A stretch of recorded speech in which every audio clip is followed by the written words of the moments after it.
Hello again, it's Adam, and I'm your host of the Board Leadership Series, Executive Education for Nonprofit Boards.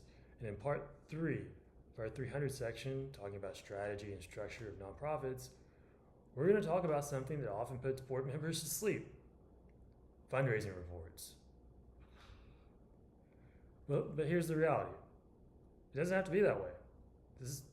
A report doesn't have to be a snooze fest. In fact, if it's done well, fundraising report can be the clearest roadmap that you could possibly have of where your organization's headed and where it's going. So let's reframe it.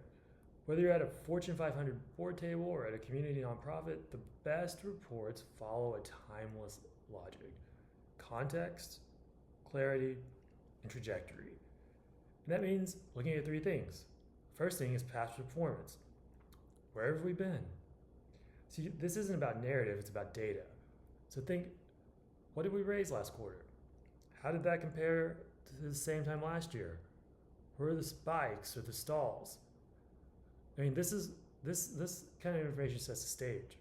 It helps answer key questions like, is what we're seeing now unusual or part of a trend?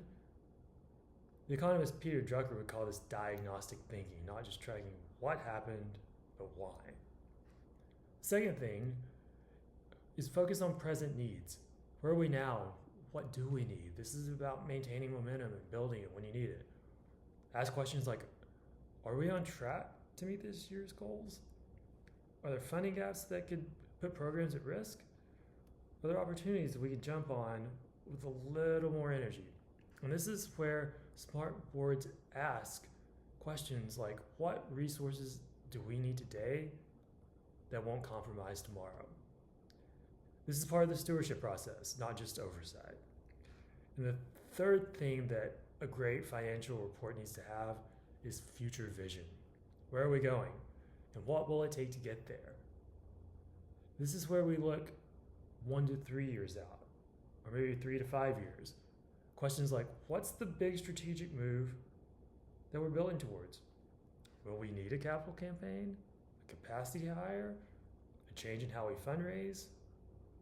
And here's the chance to ask, if our mission succeeds, will we still need to exist?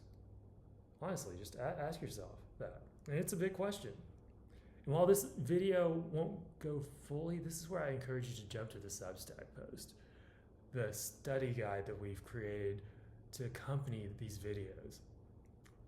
Because those study guides, these posts, this is where you really get to put what you've learned into action.